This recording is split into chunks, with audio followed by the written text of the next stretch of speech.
Estamos ao vivo. Bom dia aos amigos, bom dia a quem nos assiste, aos nossos convidados. Tenho satisfação de realizar essa audiência pública aqui. ICMS, substituição tributária, o peso da carga tributária na nossa economia. Eu acho que é um assunto muito caro ao Paraná, usando as duas definições de caro nesse momento. Essa audiência pública está sendo transmitida pelo aplicativo Zoom, ao vivo pela TV Assembleia, se não nos cortaram lá na diretoria, e pelas redes sociais da casa e pelas nossas redes sociais. Nós vamos fazer hoje uma audiência enxuta, ao que tudo indica aqui, e nós temos alguns convidados que estão nos assistindo e alguns convidados que estão inscritos para falar. Quem vai acompanhar a audiência, segundo eu tenho aqui, vai poder mandar questionamentos e perguntas pelo chat. Temos aqui o senhor Eduardo Garbardo, superintendente da FEComércio, José Nolar Schleider, presidente do Sindicato de Empresas de Transportes Rodoviários Intermunicipal do Paraná, o Nelo Morlotti, vice-presidente do Sindicato das Indústrias de Instalações Telefônicas no Estado, Walter Xavier, diretor de Relações Institucionais e Governamentais da FEComércio, Maurílio Schmidt, assessor tributário da FEComércio, Rodrigo Schmidt, analista administrativo da FEComércio, Alberto Franco Samuels, diretor sindical da FEComércio, Rodolfo Zanluc, vice-presidente de assuntos tributários da FACIAP, a Caroline Taborda, coordenadora do departamento jurídico da FACIAP, a Valéria Mioto, jurídico da FACIAP, e Vanessa Franco, secretária de gabinete da FACIAP. Nós estamos aqui, essa audiência, ela acontece por uma sugestão dos nossos amigos da Associação de Fabricantes de Refrigerantes do Brasil, né, um breve histórico. O que aconteceu? Aqui no Paraná, e o pessoal da FACIAP, da FEComércio e da própria dos fabricantes de refrigerante da Febrás, tem em mim um parceiro há muito tempo lutando por menos impostos, mais empregos. E nesse mandato agora tivemos um desconto de ICMS para produtores de vinho aqui no Paraná. Essa lei deveria ter nome, porque essa lei é incrivelmente benéfica para o Paraná, eu concordo, produção paranaense de vinhos, mas ela deveria ter um nome porque ela atende especificamente a um amigo do governador. Quem tiver a curiosidade, basta jogar no Google que vocês vão descobrir. Foi uma lei muito direcionada. Eu fiz uma emenda a esta lei dizendo, então vamos estender esse benefício fiscal aos produtores de refrigerante, aos produtores de cerveja aqui do Paraná, porque o amigo do governador tem benefício, a Ambev tem benefício, a Coca-Cola tem benefício. E não tem só incentivos, essas empresas ainda têm renúncias fiscais que nós não temos acesso. Então, o pessoal da Febrás viu isso, pediu essa audiência, eu acho que ela é muito importante para nós nesse momento. E vamos, então, passar aqui a palavra aos nossos amigos da Febrás, na pessoa do meu amigo Fernando Rodrigues de Barros, que vai abrir essa audiência colocando aqui a posição de algumas das nossas empresas de refrigerante paranaense. Fernando, a palavra é sua por 5 minutos, para que a gente possa considerar. A OAB também irá falar inicialmente pelo seu presidente, após iremos pontuar as nossas sugestões. Tudo bem, o pessoal da OAB, mas primeiro começa com a Febrás. Fico feliz da OAB estar participando, principalmente de alguma coisa aqui da oposição. Sinto muita falta de uma OAB mais forte e mais proativa aqui no Estado. Fico feliz com a presença de vocês. Então vamos lá. Fernando, a palavra está contigo.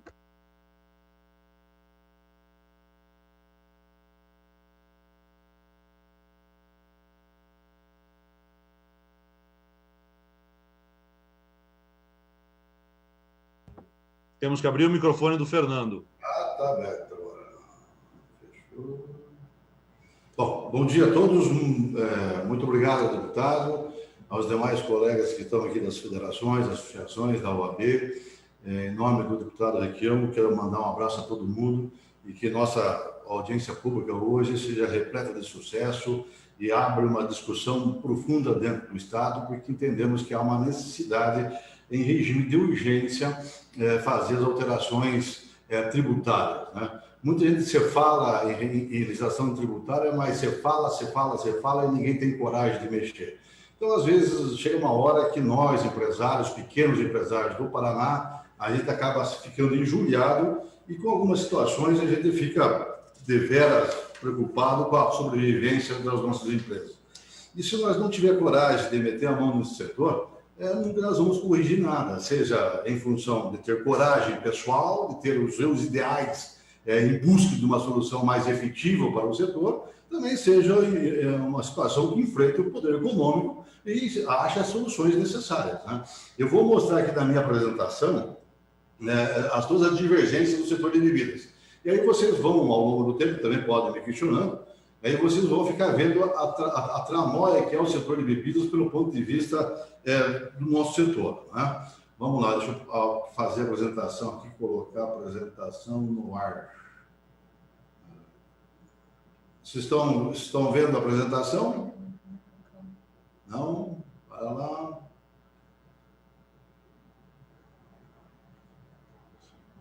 E agora? Agora sim. Então tá. Então, bom, nós somos a Associação dos Fabricantes de Cervejas do Brasil. Meu nome é Fernando Rodrigues de Barros, eu sou presidente nacional da associação.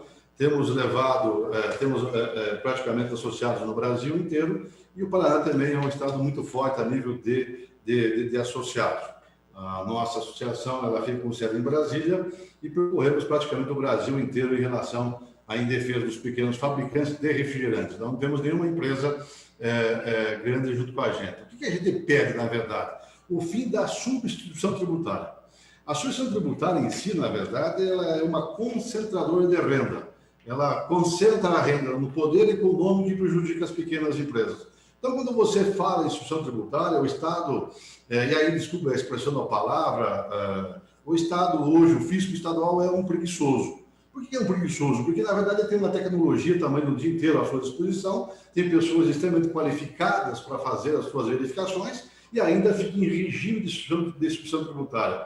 E esse regime é maléfico para o setor porque ele prejudica o setor como um todo. Como eu já falei, é uma concentradora de renda. Eu não posso ter, digamos, um regime de substituição tributária em pleno século XX, na verdade, em uma tecnologia que vem avançando toda hora. Então, assim, chega uma hora que nós, empresários pequenos, ficamos nos perguntando por que tamanha ainda se insiste na substituição tributária no setor de bebidas. É inacreditável, mas quando você pergunta ao fisco estaduais, ao governo estadual, ele não te responde, né? O setor de bebidas no Brasil ele é dividido, na verdade, dessa forma. Você pode ver, você tem 4 grandes grupos econômicos. Você tem 4 grandes, Coca-Cola, Ambev, Itaipava e Heineken, são os 4 grupos grandes do ponto de vista econômico, e os regionais com 10,83% do mercado nacional. Nós faturamos o faturamento desse setor em 2018 foi na ordem de 69 bilhões de reais no Brasil, né? São informações internas que a gente tem a nível do Brasil. Quando eu entro para dentro do estado do Paraná, que aí que já vem a discussão maior, né? Então nós temos várias empresas associadas, né? Nós éramos há 10 anos atrás 40 indústrias, hoje somos em 14 indústrias, na verdade, e aí você fica se perguntando por que você fechou tanta empresa? Será que o empresário ele é desqualificado? Será que o empresário não tem a sua qualificação necessária? Será que a sua produção não é com qualidade? Não, não é isso, não. Na verdade, todo um arcabouço tributário, seja ele do ponto de vista federal ou do ponto de vista estadual, né, ele é formado pelos pontos de vista das grandes corporações do setor. O poder econômico manda praticamente em todo o governo, e no Paraná não é diferente. Então, o governo do Paraná, recentemente, enquanto tentava implantar uma alíquota de ICMS maior para os refrigerantes, concedia benefício fiscal para a Ambev e para a Heineken. Então, Não dá para entender um governo nesse sentido que não tem coragem de enfrentar as desigualdades sociais e colocar a mão no setor de bebidas no Paraná. Então, desculpa aí aos demais que estão aí, mas a gente vai se injuriando, a gente vai se indignando com todas essas situações, né? E a gente precisa de achar uma solução como um todo. Aí você entra no Paraná. Nós temos 14 indústrias hoje, fabricantes no Paraná, contra 5 das grandes corporações. Vejam vocês que o maior número de empresas são nossas e o maior número de prejudicados também é as pequenas empresas. Eu tenho Coca-Cola, Heineken e Ambev totalmente incentivadas, as 14 empresas paranaenses que não são incentivadas. Se você for olhar para o norte do Paraná, todas as empresas que estão no norte do Paraná têm 50, 60, 70 anos de existência. E agora, por que eu tenho que beneficiar somente as grandes? E por que as pequenas têm que ficar sempre reclamando e não tem outra solução? Nós já fomos falar na Casa Civil no passado, na época que era o governador Beto Richa, fomos falar na Casa Civil, de novo, que hoje o chefe da Casa Civil é o possível ex-presidente da Frente Parlamentar em defesa da indústria paranaense de bebidas, também não se acha solução. Gente, é inacreditável ficar permanentemente reclamando aos quatro ventos das injustiças que são feitas no setor de bebidas dentro do Estado. Se nós falarmos em funcionário aqui nessas 14 empresas, eu emprego 2.700 colaboradores, enquanto que esses 5 de baixo não passam de 1.200. Eles são mais tecnológicos, eles têm menos número de funcionários. Nós somos mais artesanal, nós somos muito mais artesanal. Vejam vocês aqui, aqui existe uma curiosidade quando eu falo, né, recentemente, foi no final do ano passado, a Heineken ganhou um incentivo estadual, renovou o incentivo lá de 2014. A Ambev, em 2021, renovou seu incentivo e nós pequenos vamos renovar com quem? Essas que são as injúrias, a gente fica injuriado porque ainda não tem com quem bater, a não ser a Assembleia Legislativa. É a única Casa do Povo que nos atende. Recentemente, no passado, nós fomos discutir com o governador Beto Richa, a Assembleia Legislativa nos apoiou, fez uma emenda dentro do projeto de lei vindo para o Estado. O governador, na época, Beto Richa, vetou, nós derrubamos o veto, e lá na frente, o que ele fez? Entrou com uma ação de inconstitucionalidade contra os pequenos, mas não entrou contra a Ambev e Heineken, que os valores são muito maiores, Não estou falando aqui em economia de milhões, estou falando em economia gerada de bilhões nas costas dos paranaenses.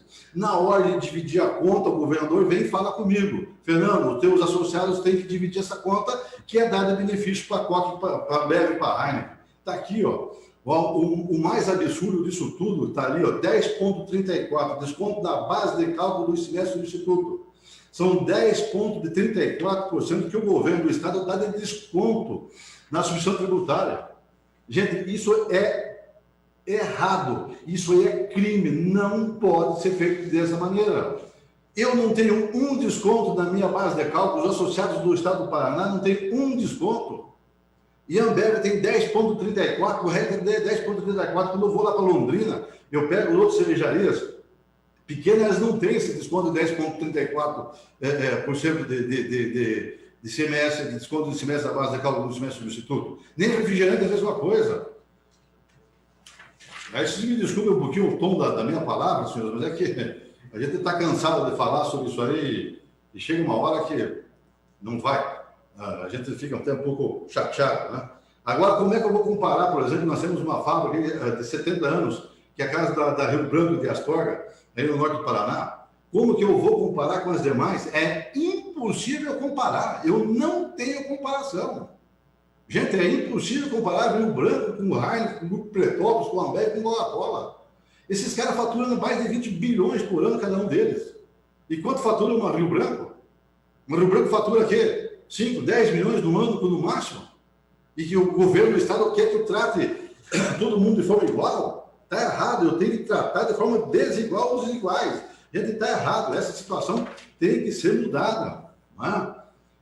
A legislação tributária da substituição, a legislação do ICMS, substituição tributária, o que a gente fala, na verdade, da substituição tributária? Compromete o fluxo de caixa. Por que onde fala compromete o fluxo de caixa? Quem é que vende à vista, quem é que vende a prazo dentro do setor de bebidas? É quem tem valor agregado, quem tem produto, quem tem marca. Eu não, pequeno fabricante, eu não vendo à vista. Eu vendo a prazo. Coca-Cola, Ambev vende antecipado. Eles vendem à vista. Entregou, me manda o dinheiro. E pago para o Estado quando? Lá no 15º dia útil do mês subsequente? Gente, está errado. Isso está totalmente errado. O fluxo de caixa das pequenas empresas está zero. Não é? É quando você fala em prazo, diverge do prazo de pagamento, é que eu vendo com mais de 28 dias de prazo e agora a Ambev vende praticamente à vista. Aqui tem mais uma outra curiosidade, quando você fala alto custo da realização das pesquisas e outros problemas. Aqui o que é de mais esdrúxulo, para não dizer ignorante, por parte do fisco estadual. O fisco estadual ele compara todas as empresas do mesmo tamanho. Está errado. Eu não posso comparar uma pequena empresa com uma grande empresa. As nossas empresas são todas empresas regionais. Eu atuo regionalmente. Eu não posso aplicar uma pesquisa de preço para formar a base de cálculo igual para uma nacional para uma pequena. Eu não posso. E o governo, o fisco estadual não enxerga e não tem o Cristo que eu faço eles enxergar. Talvez por incompetência, desculpa a expressão da palavra, talvez por incompetência, talvez por compreendimento do setor. Eles têm que compreender o que é o setor de bebidas no estado do Paraná. Se eu tenho um cliente que não me paga, como é que eu faço? Vou lá, faço uma recuperação do crédito? Quanto tempo o fisco demora para me entregar esse crédito de volta? Demora uma eternidade, na verdade. Né? Quando nós vamos continuando aqui na mesma parte da legislação do CMS, gestão tributária, fornecimento de matéria-prima para a própria empresa aqui, que é o que há também de mais absurdo da face da terra. Aqui é uma situação extremamente também esdrúxula. Eu, Coca-Cola, forneço, tenho uma fábrica na Zona Franca de Manaus e produzo xarope. Mando para dentro das minhas franqueadas aí no estado do Paraná. Mando superfaturado.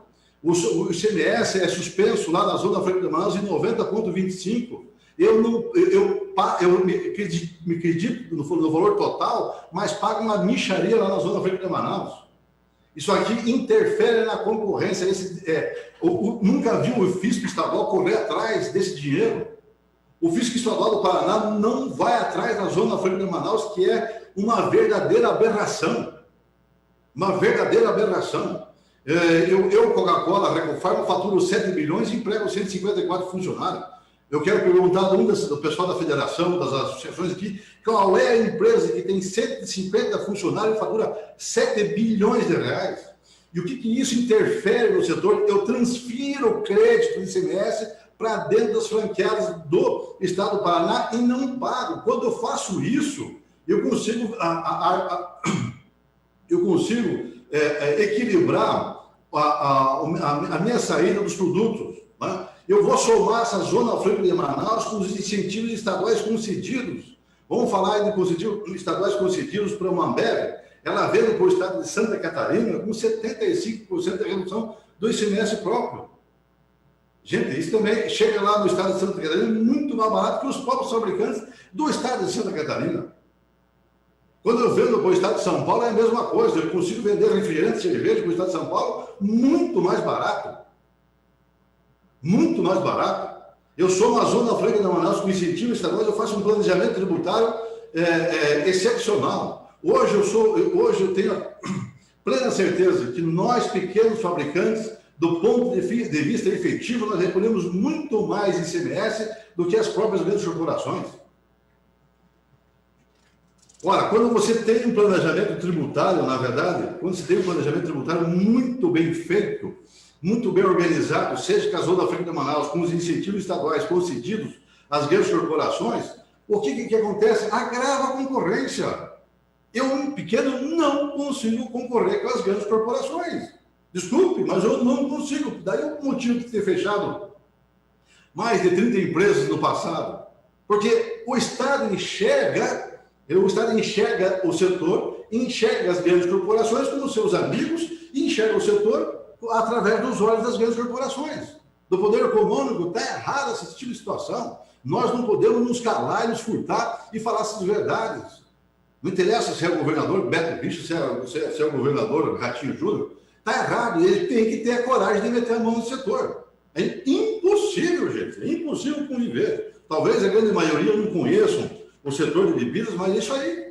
Me achem, vamos nos supermercados do Paraná, no Condor, etc. Vê se acha aí outro produto, se não acha mais Heineken, mais Ambev, mais Coca-Cola. Acha um regional lá dentro. Você não vai achar. Nós estamos saindo das prateleiras, por quê? Porque o regime de instituição tributária favorece quem? Poder econômico varejista. E aí o que a gente está falando? O que nós podemos fazer quando você muda a legislação tributária no Estado? Cada empresa fica com o seu fato gerador. Gente, quando eu vendo para o supermercado, para o Condor, por exemplo, eu recolho a minha parte. Quando o Condor vende para o consumidor, ele faz a sua operação dele. Então você tem duas operações, a da indústria e a do varejista. Isso, para mim, melhora o fluxo de caixa das pequenas empresas, porque eu não tenho que ficar recolhendo, eu não tenho que ficar cuidando da parte fiscal como estou cuidando hoje. Eu consigo fazer gerar emprego, investimento na minha própria indústria. Eu cuido da minha obrigação tributária. A minha obrigação tributária é o ICMS próprio, não a instituição tributária. Quando eu falo isso, eu deixo a concorrência mais neutra, ela fica totalmente neutra, o Estado não interfere, ele não pode interferir na concorrência com incentivos estaduais por CNPJ, ele não pode interferir na concorrência através da instituição tributária, é coisa que ele está fazendo, ele não pode, ele tem que ter coragem. O senhor Guto Silva, chefe da Casa Civil, conhece o nosso setor de ponta a ponta, ele tem que ter a coragem de transformar esse setor no Estado do Paraná um setor mais justo. Ora, uma outra situação que agora virou comum, as restituições de ICMS. Gente, isso aqui é o que há de mais absurdo que tem. Um novo negócio agora que está aí dentro do mercado é recuperar ICMS. Eu, fabricante, pago o ICMS, os varejistas, quando ele baixa o preço, ele vai lá no Estado e faz a recuperação da diferença. Eu antecipo para o governo do Estado e quem recebe é o varejista. Gente, isso é errado. Isso é errado, mas é o que está a moda hoje. A moda hoje é restituição do ICMS dos produtos que têm instituição tributária. É a moda. A segurança jurídica, vejam, senhores, eu faço um favor para o Estado, quando eu retenho o ICMS e passo para ele, e por qualquer problema que eu tiver, seja um problema de caixa, que eu não pagar, eu posso ser responsabilizado criminalmente. Senhores, eu não posso, veja o absurdo que é. Eu faço um favor para o Estado, e se eu não tiver dinheiro para pagar o Estado, entre pagar os funcionários e pagar o Estado, eu prefiro pagar os funcionários, não pago o Estado, lá vem o Ministério Público e entra numa ação criminal por não ter dinheiro para pagar. Eu estou fazendo um favor para o Estado e ainda sou criminalizado. Gente, isso é o que há de mais absurdo. A previsibilidade de custo tributário, a partir do momento que você deixa mais simples, deixa a operação do ICMS próprio na indústria, não traz para dentro de si, da indústria, a instituição tributária, você deixa ela um nível de custo mais previsível, você tem uma situação mais compreensível dos teus custos, não tem que ficar calculando base de cálculo, fazendo pesquisa, pedindo pelo amor de Deus que o Estado ajuste isso, ajuste aquilo. Não é? E aquilo também é o que já estamos finalizando, deputado, aquilo também é o que é de curioso, né? De curioso, o Estado do Paraná, recentemente, no decreto de 2019, 2020, retirou aí 60 mil itens e retirou a água mineral, e a justificativa do próprio Estado, o que ele fala? O objetivo é garantir a competitividade das empresas paranaenses. Ué, por que ele não faz isso no setor de bebidas? Se o seu poder econômico está concentrado nos 4 principais agentes econômicos? É a mesma justificativa que nós estamos falando. O objetivo é garantir a competitividade das empresas paranaenses. Se ele faz para um, ele tem que fazer para todo mundo. Reduzir preço é exatamente isso que nós falamos. E irá existir uma redução de preço. Estimular vendas. A partir do momento que eu estimulo as vendas, eu gero mais ICMS próprio. Geração de emprego. Então, as justificativas do próprio Estado é o que nós estamos falando. Nós vai um pouquinho mais além porque nós enxergamos no setor. Se ele teve a coragem de fazer esses itens, por que não tem coragem de fazer os demais? Por que não tem coragem? Tem que ter coragem. Nós, empresários, já não sabemos para onde correr. Às vezes a gente sabe, a gente fica pensando em estratégia, mas não consegue mais sobreviver. O estado do Paraná é um estado que deveria ter coragem, deveria ter a mão em tudo. Ter a coragem de seus ideais. Cadê os ideais do Poder Executivo? Não se tem. Você só busca e tem apoio dentro da Assembleia Legislativa. Bom, o que a gente pega, na verdade, deputado? O fim da substituição tributária para o setor de bebidas. Eu acho que não é só o nosso setor que reclama, os outros setores também estão reclamando. Existe uma discussão muito grande nesse sentido, né? Existe N situações. É um regime que concentra a renda. Nós temos aí, recentemente publicado pelo trimestre pela Ambev. A Ambev teve mais de 3 bilhões de lucro no primeiro trimestre deste ano, senhores. Então, veja, enquanto eu estou aí minguando por 1.000, né, ela teve mais de 3 bilhões de lucro no primeiro trimestre. Quando você teve 3 bilhões de lucro no primeiro trimestre, é incentivada, quem tem que ser incentivado? O grande ou o pequeno? Gente, eu estou discutindo aqui com os senhores isonomia tributária. Está errado. Eu tinha que estar lutando aqui, buscando convencer os deputados estaduais a buscar o quê? A buscar um incentivo para os pequenos. E não, eu estou lutando por isonomia. Isso é o que é de errado. Isso é curioso, mas é efetivamente curioso, é assim. E não funciona só no estado do Paraná. Os outros estados, como o Rio Grande do Sul, Santa Catarina, é a mesma coisa. Eu não estou muito diferente disso. Bom, o que a gente está, para finalizar, deputado, já chegando ao final da minha apresentação, né? Quando você fala aí a igualdade, a progressividade e a neutralidade, o estado do Paraná foge de tudo. Foge dos três. Onde que existe igualdade dentro do setor, se ele não enxerga a igualdade? Ele acha que todo mundo é igual. Ele não consegue entender que uma pequena empresa é diferente de uma grande empresa nacional. Ele não consegue entender. Ele acha que todo mundo é igual, mas ele não olha lá a Constituição. Ele devia olhar a Constituição, o que diz, né? Da progressividade, quem ganha mais, paga mais. Aonde quem ganha mais, paga mais? Não, senhor. Aqui quem ganha menos, paga mais. Isso não há nem dúvida. Não há nem dúvida disso. Né? Neutralidade. O tributo deve ser neutro. Onde é que o tributo é neutro? Hoje, dentro do setor, se lhe dá desconto de 10,64. Eu estou falando de um único incentivo dentro da Ambev que pega a substituição tributária. Eu estou falando de um único. E tem uma carralhada de outros incentivos estaduais benéficos dentro do Estado. Mas na frente a Marina deve falar sobre isso aí. Gente, o que há de mais absurdo, desculpe ter a expressão da palavra, das minhas incisividades, que as pessoas talvez não gostem um pouco, mas chega uma hora que a gente não tem mais o que fazer. Não tem mais o que fazer. Olha como que é o Estado do Paraná enxerga o setor hoje. Olha onde é que está o Ambev, tem uma caixinha debaixo dela. Onde é que está o pequeno, lá o Rio Branco? Ele não consegue nem assistir o jogo. Nem consegue assistir aí, ó, o Coxa, o Atlético jogando. Por quê? Porque ele não consegue. Ele não consegue nem entrar no estádio. Já a Ambev não, ela é super incentivada. Como que deveria ser? Eu deveria colocar as duas caixinhas onde? Debaixo do pequeno, não debaixo do grande. O grande não precisa. É uma empresa mundial. O que ela tem que ficar sugando o Estado? Ela é uma sanguessuga? Gente, ela não tem que ficar sugando o Estado. O Estado não tem que ficar, é uma empresa de capital aberto. Mas que eu vou embora do Estado. Que vai embora, duvido que vá para fora do Estado. Não vai. Porque ela vai perder mercado, ela perde mercado para os pequenos e perde mercado para as microcervejarias. Ela não vai fazer isso. Ela é listada na Bolsa. A Heineken é listada na Bolsa. Eles não vão embora do Estado, eles vivem ameaçando. E nós pequenos vamos ficar com quem? Aí, deputado, muito obrigado pela essa oportunidade, aos demais colegas de federações e associações, que a gente precisa justamente da Assembleia Legislativa, a gente tem que ter essas coragens de efetivamente estar falando abertamente, não tem mais do que ficar se escondendo, nós não podemos mais ficar participando, ficar atrás dos nossos escritórios. Nós temos que sair para a luta. E a única forma de sair para a luta é chamar, convocar essas audiências públicas, buscar essas situações, né, ter a coragem de falar as verdades, né, e doa quem doer, seja do Poder Executivo, dos seus,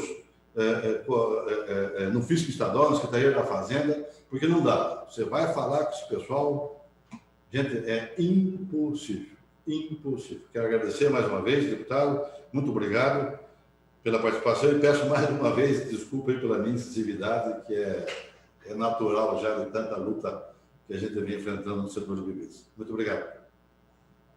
Obrigado, Fernando. Nós vamos passar daqui a pouco a palavra para a doutora Marina. Depois o doutor Paulo fala pela FEComércio e o doutor Francisco, que entrou depois aqui pela FEComércio, também representando o presidente.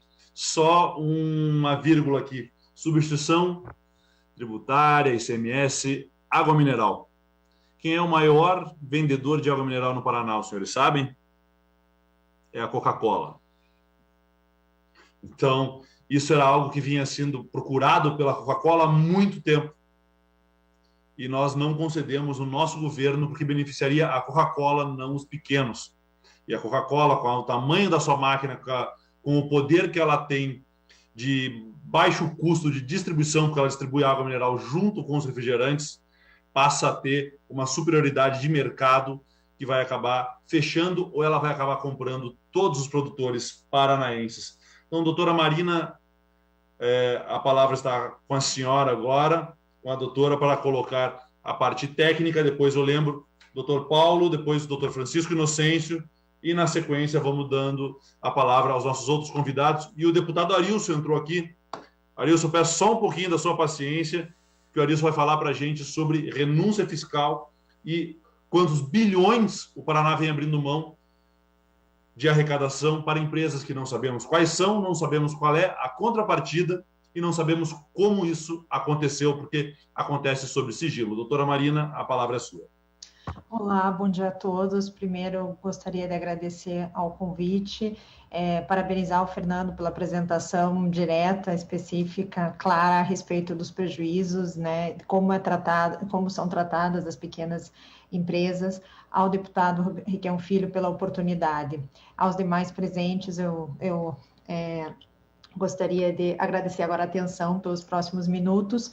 Pretendo não me alongar, pretendo ser extremamente objetiva em relação aos pontos técnicos que nós temos aqui do ponto de vista jurídico e que preocupa a Febrás e as outras empresas.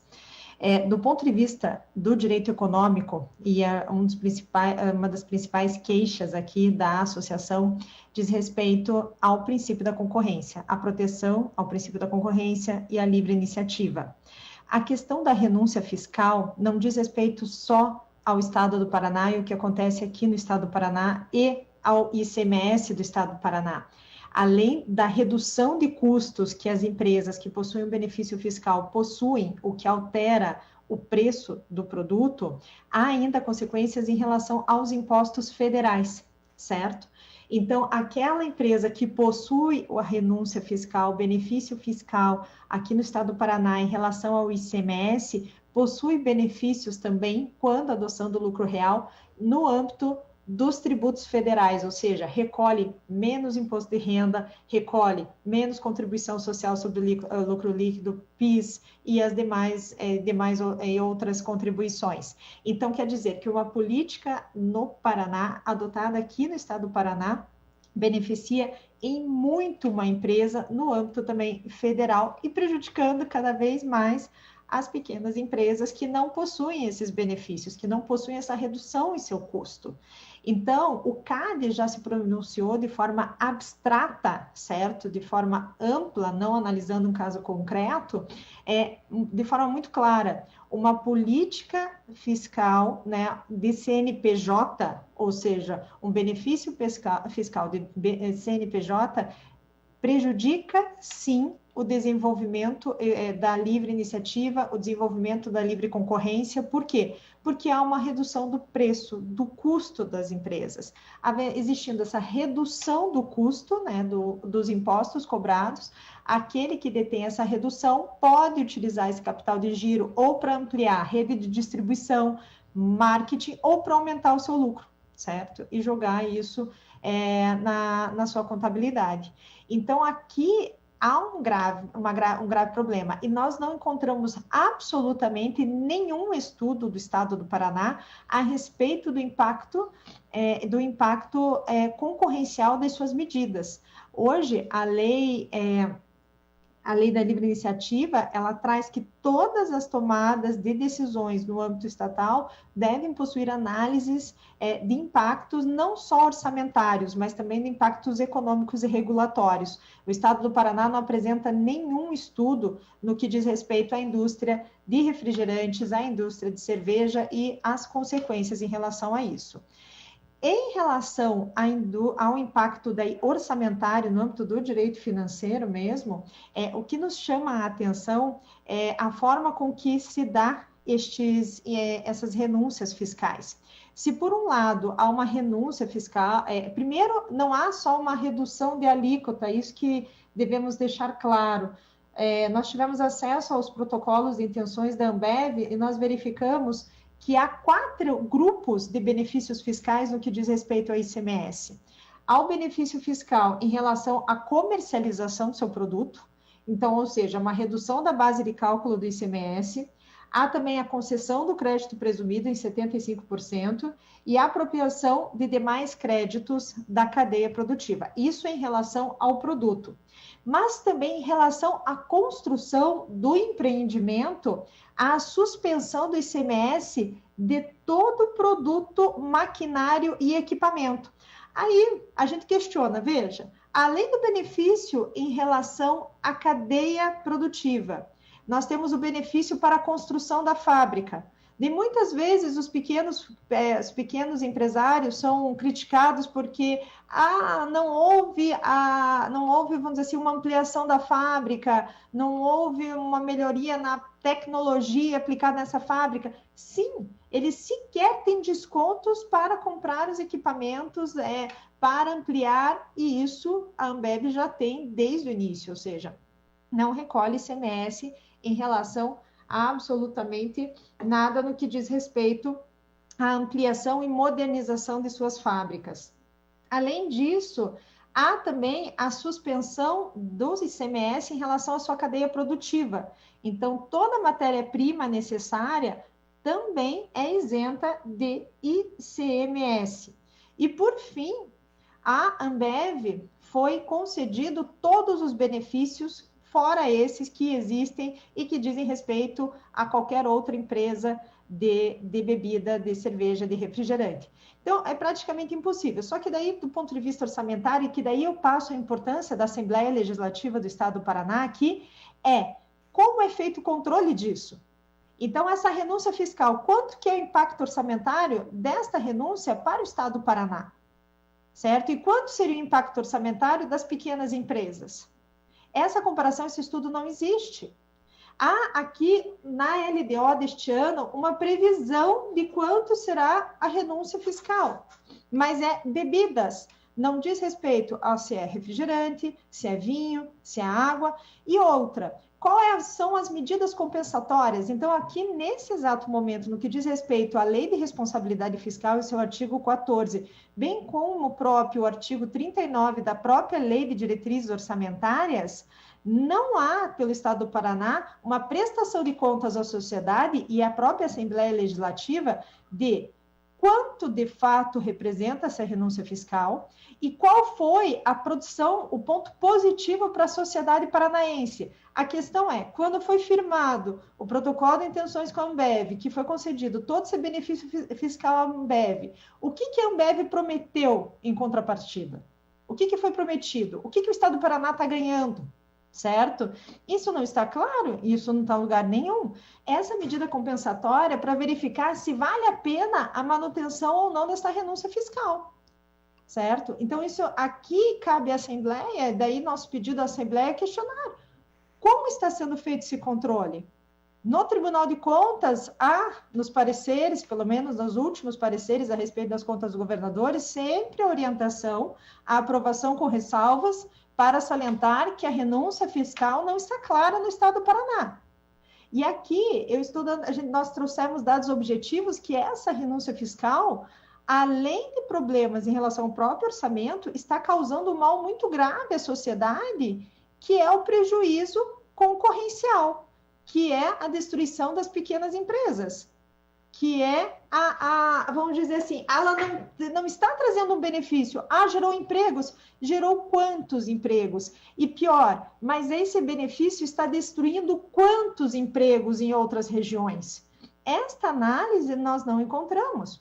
Então, aqui realmente há a necessidade de levar esse tema adiante. Nós notificamos já o Estado do Paraná, ele está recebendo a notificação a respeito dessa necessidade de análise concorrencial. E se o Fernando já me permite falar, nós estamos já procurando o CAD, certo, e o TCE para discutir esse tema, porque algo a mais tem que ser feito.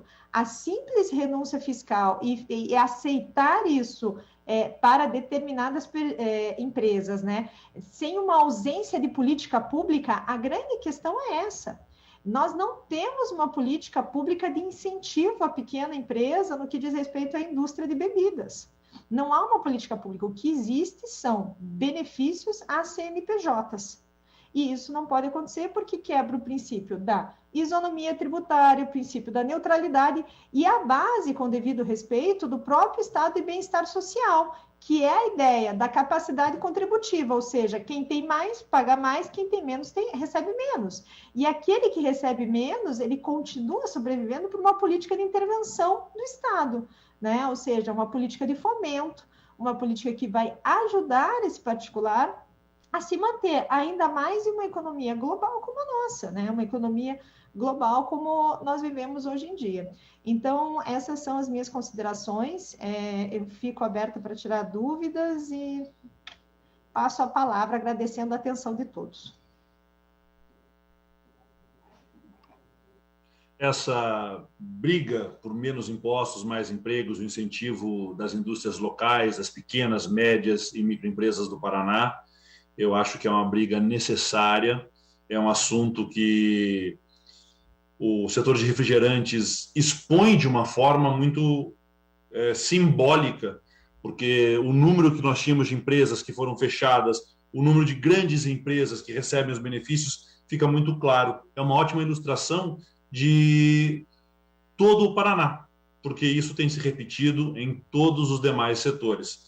Comprometido agora com a palavra o doutor Paulo, da FEComércio, Paulo César Nauiac, espero ter acertado a pronúncia do nome, presidente do Sindicato dos Representantes Comerciais do Paraná e também presidente da Federação do Comércio de Bens, Serviços e Turismo do Paraná. Bem-vindo, doutor Paulo, a palavra está contigo. Obrigado, deputado Requião Filho. Na verdade, eu estou vice-presidente da Federação do Comércio. O presidente da Federação do Comércio é o Darcy Piana. Então, agradeço a oportunidade em nome do Darcy Piana, do nosso presidente Darcy Piana, enfim, também dos presidentes dos demais sindicatos que nós representamos, mais de 60 sindicatos. Agradeço o chamamento desta audiência pública. Neste primeiro momento, tratamos especificamente de dores da indústria, e eu diria que as dores da indústria não são as dores do varejo, muitas vezes, elas em algum momento se convergem, né, ou podem ter uma convergência, mas não são as mesmas dores. As dores que a indústria, que os produtores de refrigerantes mostraram de forma muito clara, são dores concorrenciais. Não é o nosso caso. O nosso caso eu diria assim, estarmos, e pelas pesquisas e pelos números, estarmos sendo estrangulados, né? Aos poucos o torniquete em nossos pescoços está sendo apertado e nós estamos perdendo a nossa capacidade de investimento e principalmente capital de giro. Os números que foram levantados são números bastante relevantes, extremos, muito relevantes, tanto para o Estado como para as mais de 500 mil empresas que representamos enquanto Federação do Comércio. Os setores mais impactados pela ST no varejo, no comércio, são autopeças, cosméticos, perfumarias, higiene, produtos de limpeza, alimentícios, produtos eletrônicos. Estes segmentos, de forma linear, deixaram no caixa do Estado, no ano de 2020, de acordo com nossas pesquisas, mais de 7,3 bilhões de reais. Então, o que nos incomoda e o que nos preocupa, e veja bem, não sei qual é a solução, Nós não temos a solução. Talvez um cronograma de saída paulatino, tá, da ST, também para não impactar o Estado, porque sabemos que o cobertor é curto e o Estado precisa continuar fazendo seus investimentos. Nós queremos esses investimentos, não só investimentos, mas queremos a garantia de educação, segurança, saúde, e sabemos que sem recursos o Estado também não tem essa capacidade de investir. Mas estamos bastante preocupados. O sistema de ST, e aí, referenciando aos nossos estados vizinhos, e não tão vizinhos, mas Santa Catarina, Goiás e outros, que já derrubaram esse sistema, ou derrubaram em parte, eles provocam um descaminho interno. E talvez o maior prejudicado pelo descaminho interno não seja você, consumidor, ou nós, empresários, mas sim o próprio Estado. O fato de você não ter a ST em algumas praças, não ter a ST em alguns estados, gera e traz ao Estado do Paraná um grande prejuízo econômico. Como sair deste verdadeiro dilema? Eu não sei. Eu não tenho essa informação. Até eu gostaria de chamar o nosso companheiro da assessoria da FEComércio, doutor Fernando Ishikawa, que tem os números, que tem a palavra, o dom da palavra na área tributária, doutor Fernando Ishikawa, né? Porque ele realmente conhece. Mas as dores do varejo são estas. São dores que nos impactam todos os dias. Bebidas quentes, alimentos, fármacos, autopeças, são setores que estão extremamente impactados pela substituição tributária. 7,3 bilhões de reais ficaram no caixa do Estado, quando poderiam estar no giro, gerando emprego, fazendo a economia circular de forma mais intensa. E quando falamos em economia circular de forma mais intensa, falamos também nos recursos que o Estado destinou através das suas linhas de fomento, seja BRDE, seja Fomento Paraná, linhas especiais agora com a pandemia, talvez não precisasse tirar tantos recursos que estão aí, tá, se tivéssemos um alívio nessa questão da ST. Então fica aí a nossa palavra inicial e transferimos agora para o doutor Fernando Ishikawa a palavra. Obrigado, deputado Riquelme. Bom dia a todos. Os agradecimentos pela oportunidade. A cobrança antecipada do ICMS, incidente em toda a cadeia de circulação econômica, desde a produção até o consumo final por substituição tributária, foi implementada a partir de meados da década de 80 e tinha por objetivo a racionalização das atividades de cobrança e de fiscalização, e principalmente reduzir a sonegação fiscal. Contudo, o peso das obrigações tributárias desse regime, que deveria ser mera técnica de arrecadação, tornou-se insuportável para as empresas paranaenses. E para demonstrar essa afirmação, enumeramos objetivamente as seguintes razões. Primeira, cobrança antecipada do imposto antes da ocorrência do fato gerador, com evidente desencaixe financeiro de parcela considerável do capital de giro dos contribuintes substituídos tributários. Como afirmado pelo Paulo, nosso vice-presidente, somente no ano de 2020, segundo informações da própria Secretaria da Fazenda, o valor do ICMS retido por substituição tributária, considerando 16 segmentos econômicos vinculados diretamente à FEComércio, foi superior a 7 bilhões e 300 milhões. É um valor significativo que, indubitavelmente, comprometeu severamente o fluxo de caixa e o capital de giro das empresas. Segunda razão, não ocorrência do fato gerador presumido. Como o senhor sabe, nos casos de operações interestaduais subsequentes, com as mercadorias recebidas com o ICMS retido por substituição tributária, gera direito à recuperação ou ressarcimento do imposto pago indevidamente. No entanto, para a efetivação dessa devolução, os contribuintes dependem de uma prévia autorização do fisco. Terceira razão, a atribuição da condição de substituto tributário para as empresas que atuam no mercado atacadista e realizam operações interestaduais, para evitar o acúmulo de crédito em conta gráfica em razão de recuperação do ICMS cobrado, entre aspas, indevidamente, é somente por meio de regime especial que é atribuída essa condição de substituto tributário. No entanto, tanto a concessão quanto a renovação desse regime especial depende de prévia análise detalhada dos requisitos para sua concessão. Quarta razão que nós enumeramos é a inclusão de diversos produtos sem critérios, sem aptidão para tributação por substituição tributária, tais como produtos alimentícios, materiais de limpeza, de difícil aferição prévia da base de cálculo presumida e multiplicidade de contribuintes elegíveis como substituto tributário.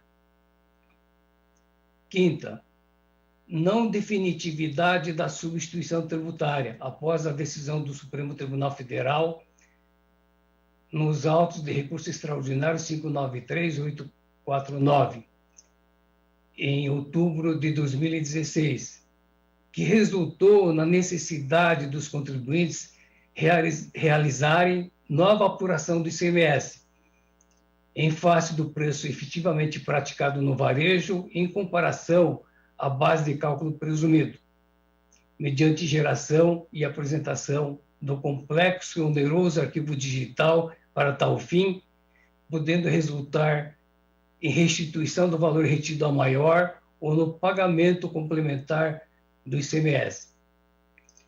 Com isso, o regime de substituição tributária passou a ser mera antecipação de pagamento, como se fosse um empréstimo para o Estado. E, por fim, a sexta razão, saída da substituição tributária pelo Estado de Santa Catarina, nas operações com 16 segmentos econômicos vinculados à FEComércio, possibilitando aos concorrentes daquela unidade federada envio de mercadorias sem a retenção do ICMS, ou seja, pelo valor substancialmente inferior aos dos contribuintes paranaenses. Os adquirentes paranaenses deveriam, conforme a legislação vigente, recolher na entrada o valor desse ICMS substituição tributária. Porém, essa providência não vem sendo adotada por todos os contribuintes, o que se comprova pela emissão de milhares de notificações pela Receita Estadual por descumprimento dessa obrigação, conforme noticiado no site da própria Secretaria da Fazenda. Então, em resumo, o regime de substituição tributária, que deveria racionalizar e simplificar a tributação do ICMS, concentrando a cobrança do imposto em número reduzido de contribuintes substitutos, com a desoneração das operações subsequentes, transformou-se em sistema complexo e irracional, aumentando o custo de manutenção de regularidade no cálculo e recolhimento do imposto, conhecido por custo de conformidade, além de comprometer, como dito, fluxo financeiro, capital de giro das empresas, com evidente reflexo negativo para a economia paranaense. Então, são essas as nossas considerações técnicas, objetivas, que espero contribuir para o debate. Muito obrigado.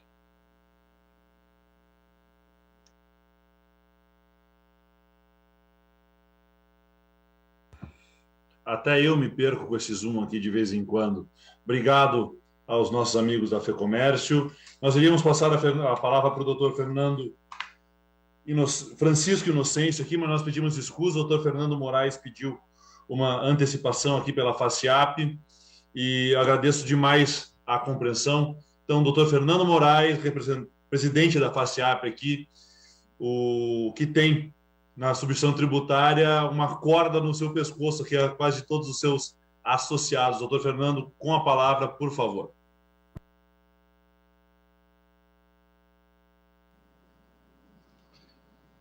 Bom dia, deputado Requião. De extrema importância essa audiência pública. Bom dia a meus colegas de federação, de associação. Esse é um tema muito importante. Sabemos que a ST foi criada para trazer um equilíbrio entre os contribuintes e trazer também um resultado favorável ao consumidor final. E mesmo com algumas peculiaridades nesse sistema, merecem ser discutidas, como estamos fazendo aqui. Mas devemos salientar que nada disso seria necessário se acontecesse a reforma tributária e também uma reforma administrativa. Pois a ausência dessas reformas está gerando um desgaste muito grande no país. Sabemos que vocês, deputados estaduais, não têm atuação direta nessas reformas, mas juntos temos o poder aí de cobrar a atuação da bancada paranaense em Brasília. Então, pode contar também, deputado, aí acho que com certeza com as federações, com as associações, que esse é o nosso desejo. As reformas que o Brasil tanto necessita, como a tributária, a administrativa, podem resolver esses vários entraves que discutiram a atuação do setor produtivo. Oneram o consumidor e impedem o desenvolvimento econômico do país. Mas agora, falando aqui sobre a ST no nosso estado, a gente sabe que as empresas do Simples Nacional são muito oneradas com a substituição tributária, sem dúvida nenhuma. Nós temos aí um desencaixe no fluxo de caixa também, em todas as empresas, antecipando o seu imposto e ainda estando o produto na prateleira, infelizmente. Mas a gente tem que tomar muito cuidado, deputado, na questão de sonegação de impostos, tá? Que você eliminando a ST, isso pode acontecer. E também precisamos fazer alguns estudos mais profundos, porque tem produtos, segmentos que você trabalha com uma margem melhor, que você, com ICMS, você acaba pagando mais impostos. Enfim, é um tema de extrema dificuldade para todos. Sabemos que impostos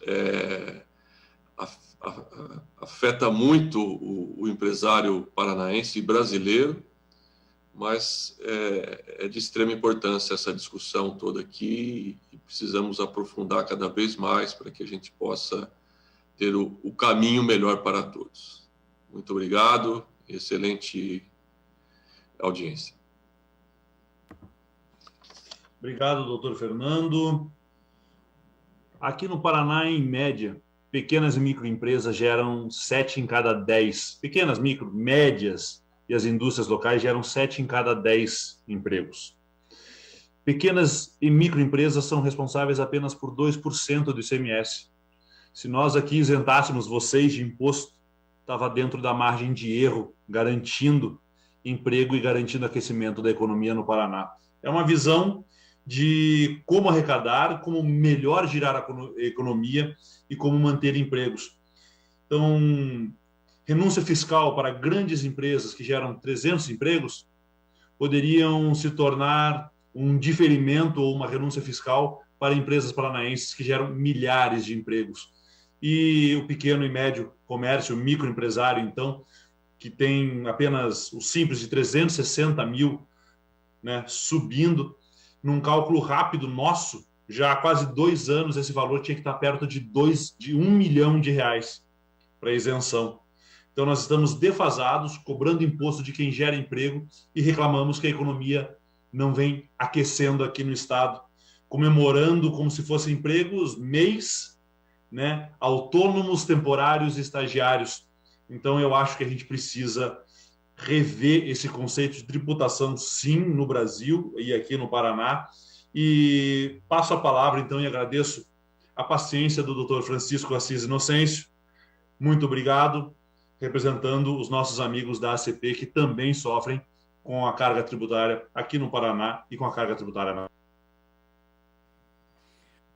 Muito obrigado, deputado Requião Filho, pela oportunidade. Cumprimento aí os colegas aí, principalmente da Federação do Comércio, FACIAP, o Fernando e o Paulo, né, que atuamos muito firmemente na defesa dos varejistas.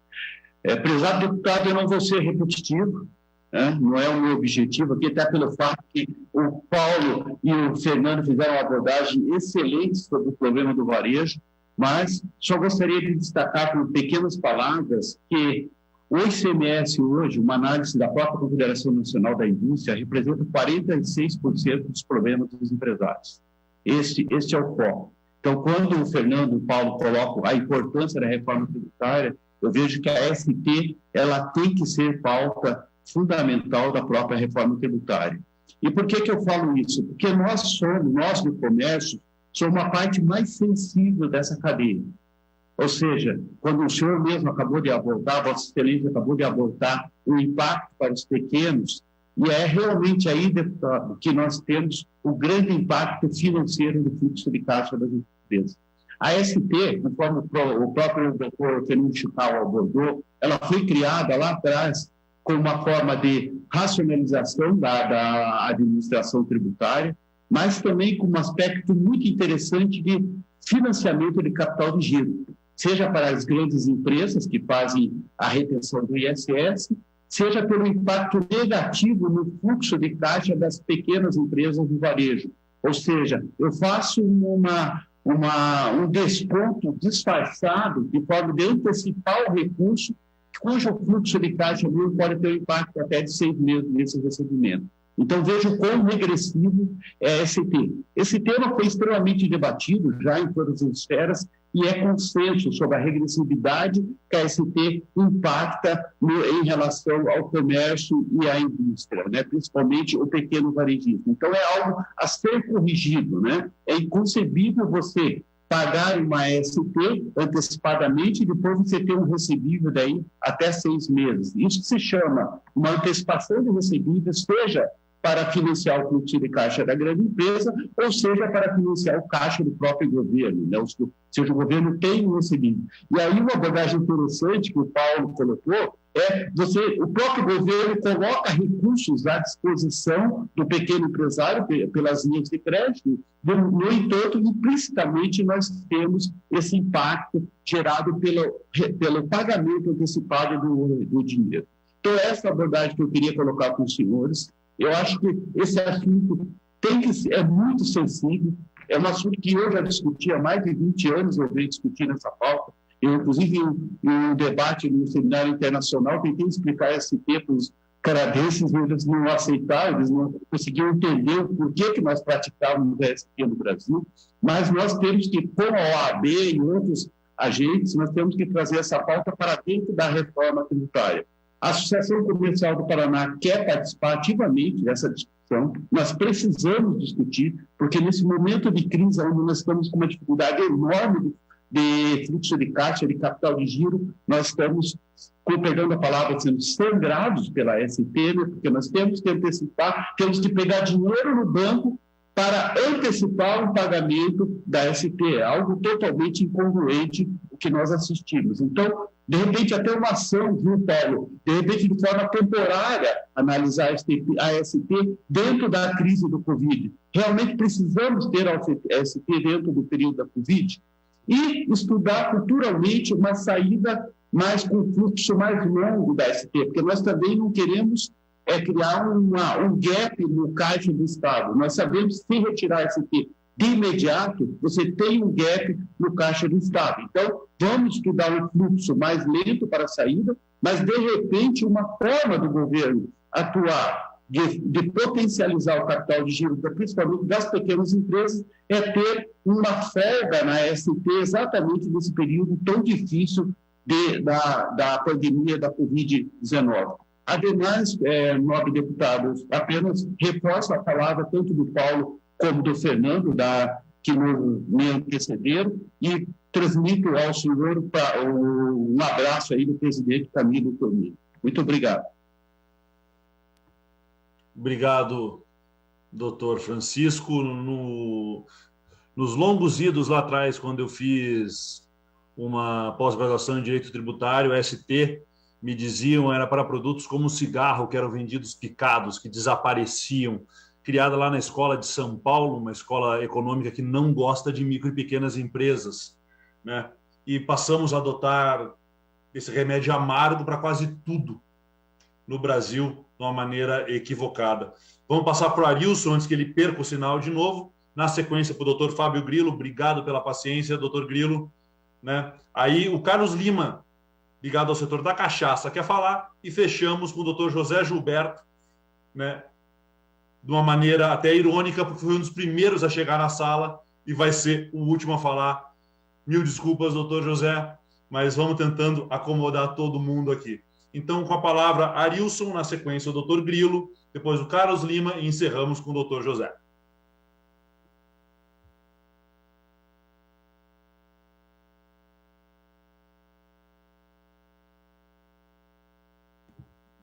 Perdemos o Arilson mais uma vez. Cadê o nosso deputado Arilson? Está com problemas seríssimos hoje. Então, deputado doutor Grilo, em nome da OAB, por favor, a palavra está com o senhor presidente da Comissão de Direito Tributário. Muito obrigado, deputado Requião Filho. Gostaria de cumprimentar a Vossa Excelência em nome de toda a bancada, enfim, todos os integrantes dessa Casa Legislativa de nosso Estado. É uma alegria estar aqui representando institucionalmente a nossa seccional e enaltecer, logicamente, a importância que as audiências públicas, não só sobre essa matéria, mas todas elas têm dentro do Estado Democrático de Direito. A ordem, deputado, vem de longa data se manifestando nas audiências públicas sobre essa matéria na Casa. Nós, recentemente, não tão recentemente, mas em função da pandemia, esses tempos se encurtam. Nós participamos de uma audiência pública na Casa no dia 2 de julho de 2019, onde apresentamos críticas muito compatíveis, críticas sempre construtivas, né? Jamais no sentido simplesmente só de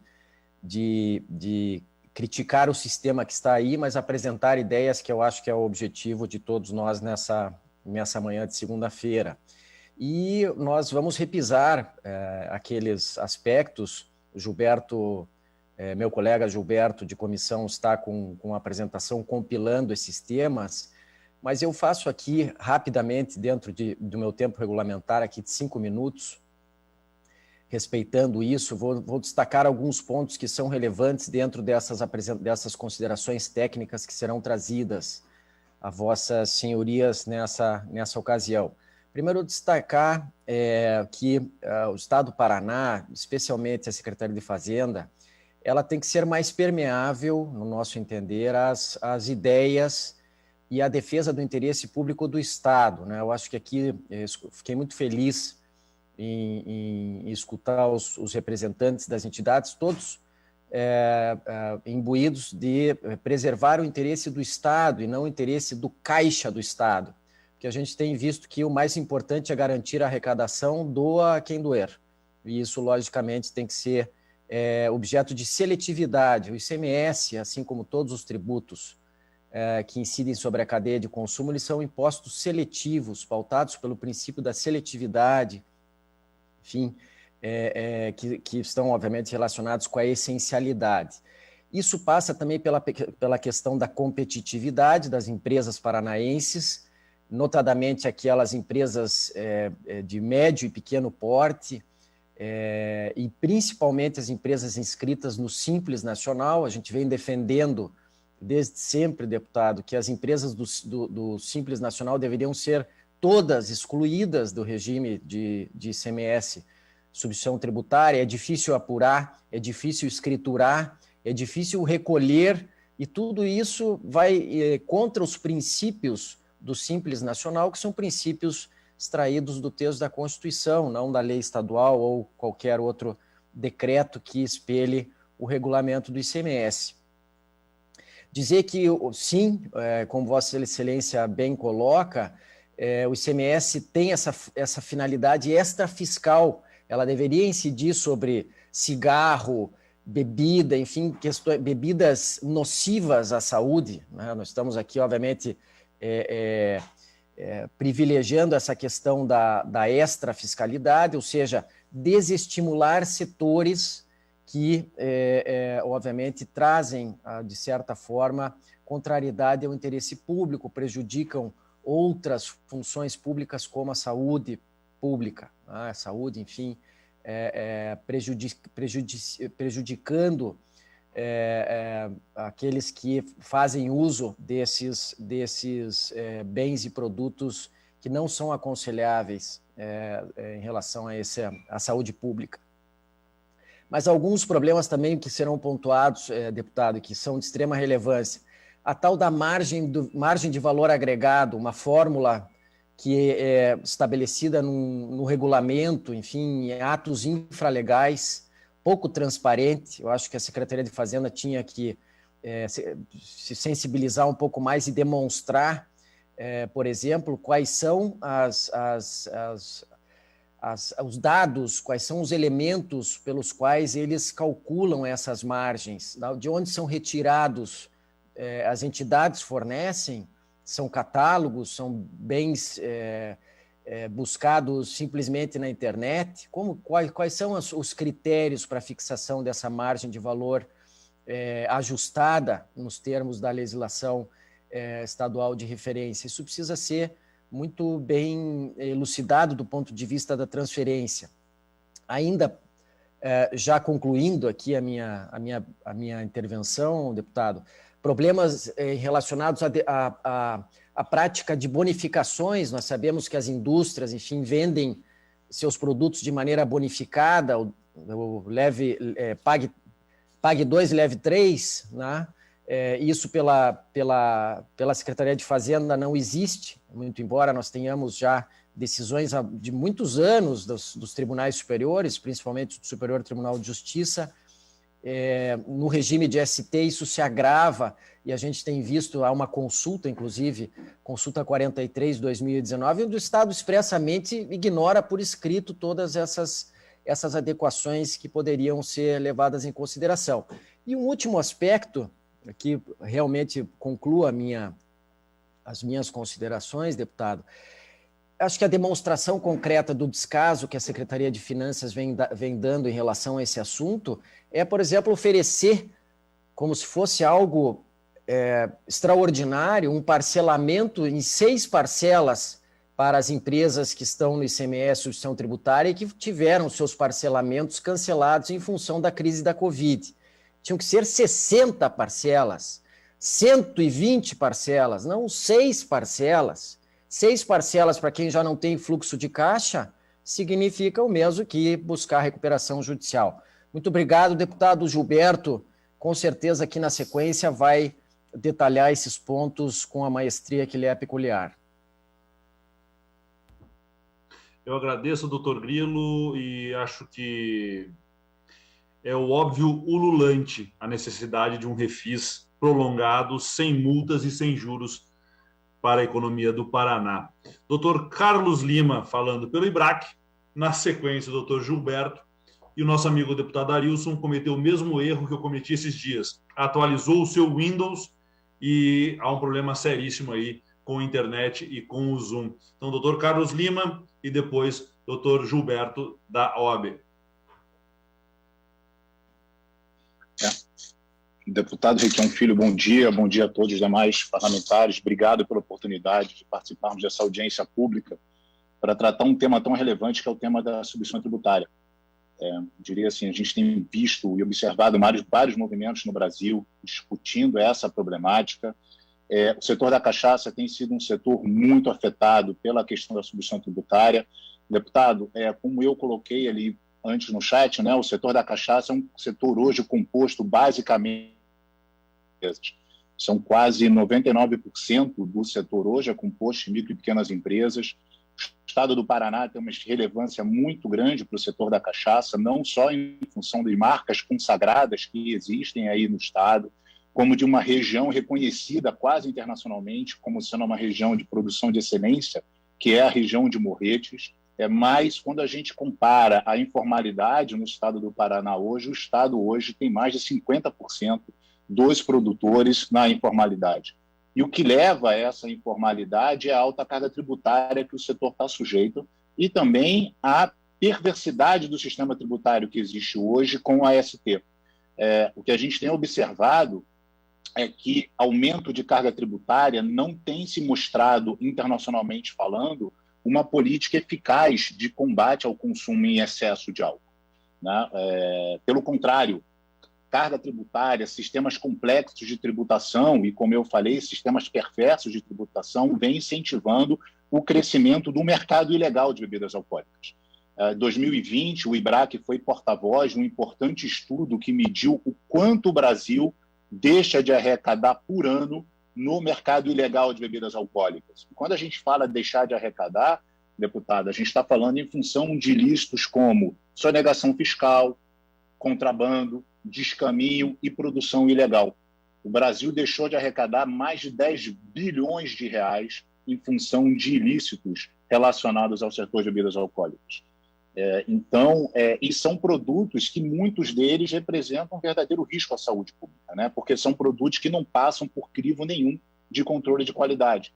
Então, a gente vem conversando com vários estados, tivemos a oportunidade de conversar com o estado do Rio Grande do Sul, quando o estado discutia uma reforma tributária mais ampla, estamos dispostos aqui à disposição de conversar com o estado do Paraná também nesse sentido, para que o setor da cachaça seja um dos setores a serem desobrigados da AST. Como já foi dito por aqueles que me antecederam, deputado, o fato de alguns estados na região já terem extinguido a AST gerou um ambiente de concorrência completamente desleal. Então, o fato do estado de Santa Catarina, por exemplo, já ter extinto a AST lá no estado, colocou os produtores do Paraná numa situação de concorrência completamente desleal com o estado de Santa Catarina. Então, o nosso apelo aqui à Assembleia e o IBRAC está à disposição para colaborar com isso, é que o setor da cachaça também seja um setor alvo da desobrigação da AST. Estudos feitos em outros estados com outros setores demonstraram que os estados, inclusive, aumentaram o seu volume de arrecadação ao extinguir a AST para alguns setores, né? Foi feito um estudo sobre o vinho no Rio Grande do Sul que demonstrou isso, e eu acho que seria muito oportuno o estado do Paraná fazer um estudo similar com bebidas alcoólicas de maneira em geral e outros setores, né, para verificar o quanto realmente isso impacta na arrecadação do estado e se isso impacta. Então, deputado, fica aqui o nosso agradecimento mais uma vez e o nosso apelo para que o setor da cachaça seja um dos setores beneficiados por um eventual fim da AST no estado. Obrigado. Obrigado, Carlos Lima. Antes que o Arilson caia de novo, doutor Gilberto, vamos passar para ele aqui. O Arilson se assustou com um número de 10 bilhões no setor da cachaça, digamos assim, pelo mercado negro. Carlos Lima, você vai se assustar agora com o tamanho da renúncia fiscal aqui do estado do Paraná, que a gente não consegue descobrir para quem, para onde, por quê e como. Arilson, a palavra está contigo. Bom dia, deputado Maurício. Primeiro eu quero agradecer a oportunidade e pedir desculpa aí, porque eu fui formatar, reinstalar o Windows no meu computador, atualizar o Windows, desconfigurou todos os programas que eu tinha, eu não consegui entrar, estou fazendo aqui pelo celular. Mas veja, Maurício, o tema convocado por sua reunião é um tema muito importante. O ICMS no Paraná pesa muito sobre as atividades econômicas, tem uma questão da substituição tributária que tem que ser pauta de debate, mas, em especial, no nosso estado, nós temos que ver uma outra situação, que é a renúncia de receita prevista pelo governo do estado. Para você ter uma ideia, Maurício, no ano 2019, na LDO, tínhamos 10 bilhões e 25 milhões em renúncia. No ano de 2020, esse número saltou para 11 bilhões e 60. No ano de 2021, que é esse ano nosso, está previsto 11,847 milhões. E para o ano que vem, o ano de 2022, 17,479 milhões. Ou seja, 17 bi e 500 milhões em renúncia no Estado. Se a gente faz isso, Maurício, repartindo umas políticas públicas para saúde e educação, o ano que vem nós vamos ter 1,5 bi a menos de investimento na saúde e 3,9, quase 4 bilhões de investimento na educação e 4,3 bilhões a menos em repasses para os municípios. E aí a gente vê a distorção econômica, que é o tratamento da renúncia feito para grandes conglomerados econômicos, possíveis da gente notar, como foi o caso já debatido da Ambev, por exemplo, e o mercado paranaense, construído pelas empresas paranaenses, a história da cachaça abordada pelo nosso amigo agora, e outras empresas e setores comércio do Paraná não têm esse tratamento. Então a gente precisa urgentemente, Maurício, e aqui eu quero convidar você, a gente trazer um debate sobre a renúncia fiscal no estado do Paraná. Quem são os beneficiários? O que isso está ajudando em geração de emprego e renda no estado do Paraná? Há quantos anda o processo de estudo sobre regulamentação dessa renúncia? Como ela tem que ser transparente e não é hoje?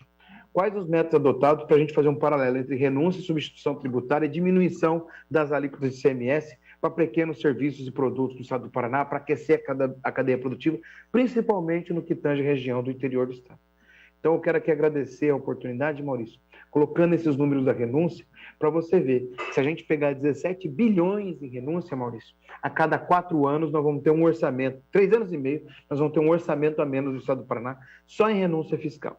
É um número que deixa muito pior em situação de concorrência as nossas atividades econômicas em qualquer outro estado. Muito mais do que substituição tributária, eu ouso a falar. Então, obrigado pela oportunidade, Maurício. Parabéns pela reunião e desculpa as tentativas de entra e sai que aconteceram hoje aí pela parte do meu computador aqui. Obrigado. Obrigado, deputado Arilson. Informações importantes para nós hoje aqui. E acho que agora nós vamos conseguir chegar ao doutor Gilberto, que vai dar uma fala em nome da OAB, dessa parte técnica também, e já antecipo aos senhores que a ideia é conseguir reunir todas as informações técnicas e os pleitos que aqui foram feitos numa carta a ser enviada ao governador, à Casa Civil e ao secretário da Fazenda, mesmo sabendo que teremos que fazer um esforço hercúleo para que não nos façam ouvidos moucos. Então, doutor Gilberto, por favor, a palavra é sua, né? Encerrando a nossa audiência aqui com essa parte técnica e esse apoio da OAB. Bom dia a todos, em especial aqueles que nos assistem e nos veem neste momento.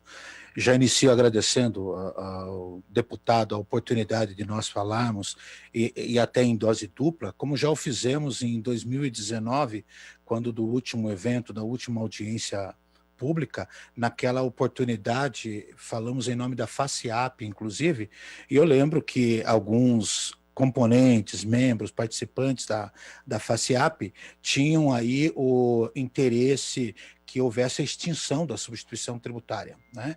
Evidentemente, isso está totalmente fora de propósito, e não porque a defendamos e entendamos necessariamente que com uma canetada nós pudéssemos excluir. Substituição tributária vem desde o século XIX, é um instrumento útil, como bem lembrou o meu amigo Fernando Ishikawa, desde 1983 ela foi ganhando grande relevo, foi ganhando aí uma participação muito grande na arrecadação, e eu chamo a atenção, principalmente aos amigos economistas que nos veem e nos assistem, para identificar que no ano de 2002, por ocasião de 1841, quando foi extinto a necessidade de complemento ou até de restituição, como houve um crescente na designação das margens de valor agregado, e estourando principalmente a partir da década de 90, quando então se usava como instrumento de arrecadação.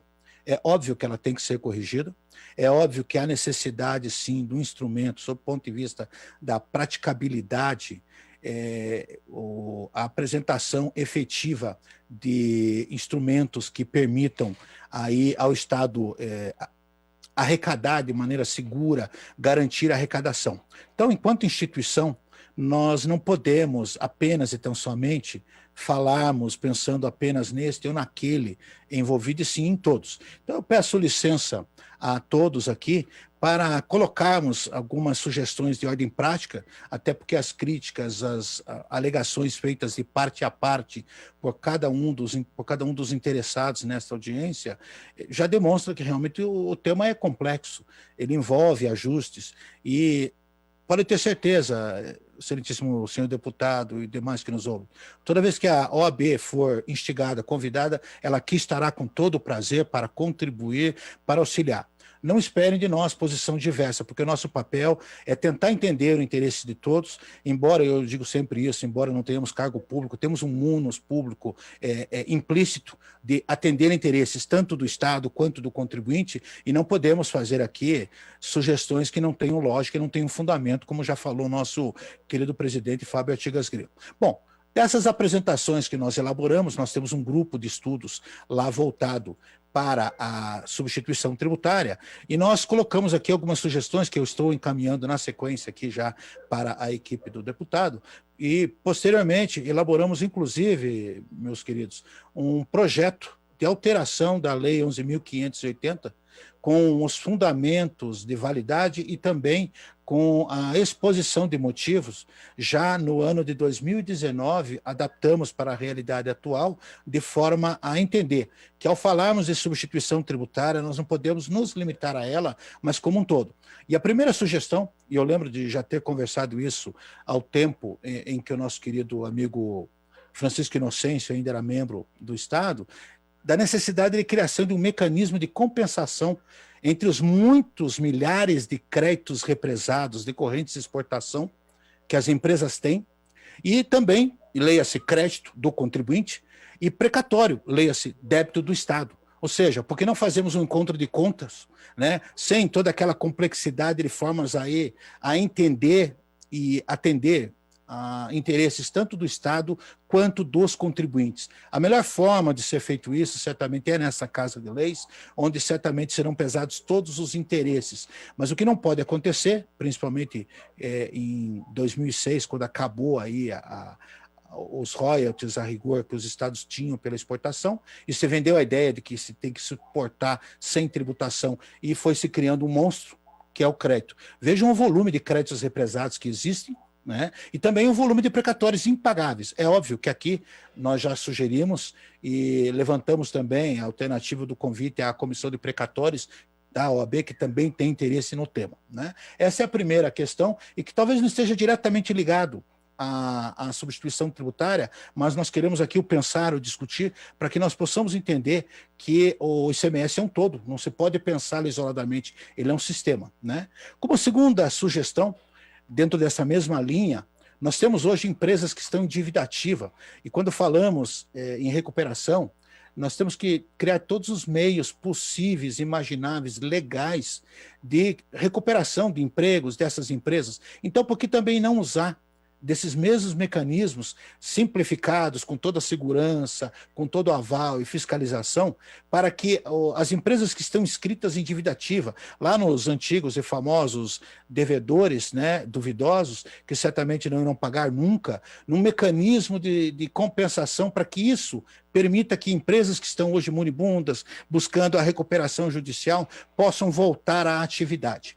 Como terceira sugestão, também a transação tributária, que tem sido tão discutida, mas tem sido criada como um mecanismo de buscar a arrecadação do Estado. Nós sabemos da importância. No entanto, os requisitos que estão sendo criados nessa transação tributária são extremamente complexos, em que pese nós defendemos a preocupação de segurança jurídica, que é importante tanto para o Estado quanto para o contribuinte, mas principalmente valendo-se da ideia que, antes de tudo, a ideia é recuperar empresas, recuperar empregos, e por que não?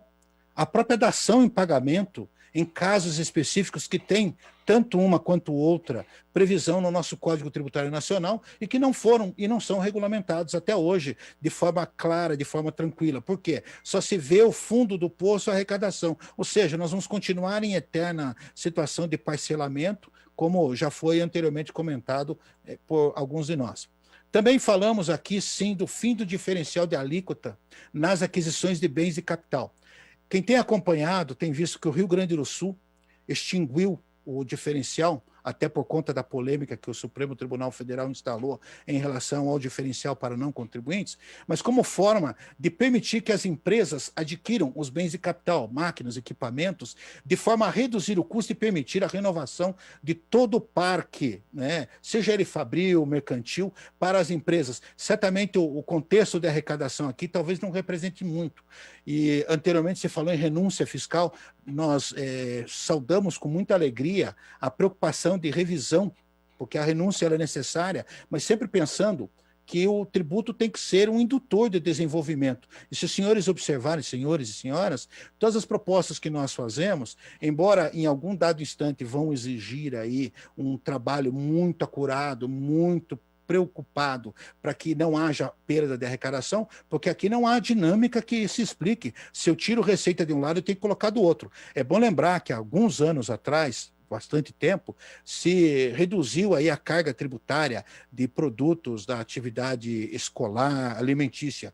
O Estado teve que buscar este recurso de outro lado, aumentando a carga tributária da energia elétrica, como se ninguém consumisse energia, do combustível, como se ninguém usasse combustível, e do sistema de telefonia, como se ninguém usasse telefone. Ou seja, falando aqui, nós temos vários economistas em repercussão tributária, seja do ponto de vista econômico, contábil, jurídico, acabou se repassando isso para o contribuinte.